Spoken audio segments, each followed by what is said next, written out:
बारामती शहर पोलीस स्टेशनच्या हाकेच्या अंतरावर कोयता तलवारीचा धाक, मेडिकल चालकाला कथित खंडणीसाठी धमकी। बारामती शहरातील देवकाते हॉस्पिटल शेजारी असलेल्या समर्थ हेल्थ केअर अँड मेडिको येथे रविवारी मध्यरात्रीनंतर कथित खंडणीसाठी धमकी दिल्याचा प्रकार घडला आहे। तक्रारीनुसार रात्री सुमारे 1:30 ते 2 वाजण्याच्या दरम्यान काही तरुण आणि अल्पवयीन मुले मेडिकल समोर आले। त्यांच्या हातात तलवार व कोयत्यासारखी धारदार शस्त्रे होती। मेडिकल चालकाला पैशांची मागणी करत जीवे मारण्याची धमकी दिल्याचा आरोप करण्यात आला आहे। या घटनेमुळे व्यापाऱ्यांमध्ये भीतीचे वातावरण निर्माण झाले आहे। विशेष म्हणजे ही घटना बारामती शहर पोलीस स्टेशन पासून काही अंतरावर घडली आहे। पोलिसांच्या रात्रीच्या गस्तीबाबत प्रश्न उपस्थित होत आहेत। पोलीस गस्त देतात कुठे? बारामती शहरात कोयता, तलवार, खंडणी आणि दहशतीच्या घटनांमध्ये वाढ होत असल्याची भावना नागरिकांच्यात आहे।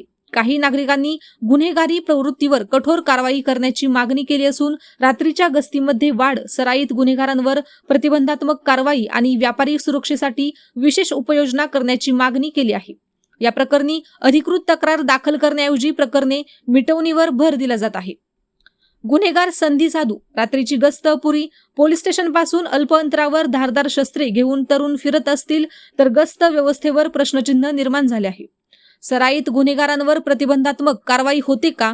वारंवार गुन्हे करणाऱ्या संशयितांवर तडीपार, प्रतिबंधात्मक नोटीस किंवा इतर कारवाई प्रभावीपणे झाली का याची चौकशी होणे गरजेचे आहे। अल्पवयीन मुलांचा वापर वाढला। गंभीर गुन्ह्यांमध्ये अल्पवयीन मुलांचा सहभाग असल्यास सामाजिक व पोलीस पातळीवर विशेष लक्ष देण्याची गरज आहे। व्यापाऱ्यांच्या सुरक्षेचा प्रश्न। 24 तास सुरू असणारी मेडिकल, पेट्रोल पंप, हॉटेल्स यांच्यासाठी विशेष सुरक्षा व्यवस्था आहे का? गुन्हेगारी विरोधी मोहिमा प्रभावी। कोयता, तलवार, खंडणी, धमकी यांसारख्या घटनांमुळे नागरिकांमध्ये भीतीचे वातावरण निर्माण होत असल्यास पोलिसांनी विशेष मोहीम राबविण्याची गरज आहे।